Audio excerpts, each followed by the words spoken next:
Meron tayong question.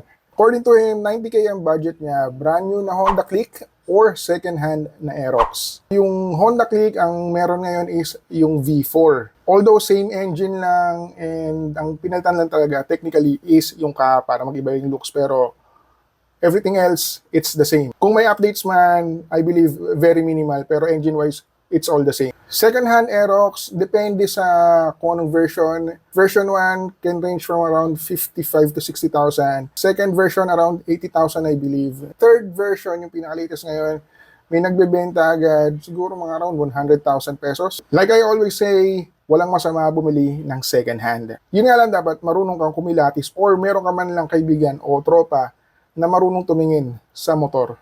And ang mahirap sa second hand kasi hindi mo alam kung paano ginamit yung motor, kung anong ginawa. Not unless kilala mo o tropa mo yung bibilan mo. Yung Honda Click na V4, I believe, last time na chinek ko is 85,000 pesos. Brand new yun ha. Yung Yamaha and Honda, parehong reliable brand yan. Yung mga pyesa niya, nandyan lang sa tabi-tabi, madali lang hanapin. Now, kung ako pipili between the two, pipiliin ko yung bagong Honda Click na V4. Bakit?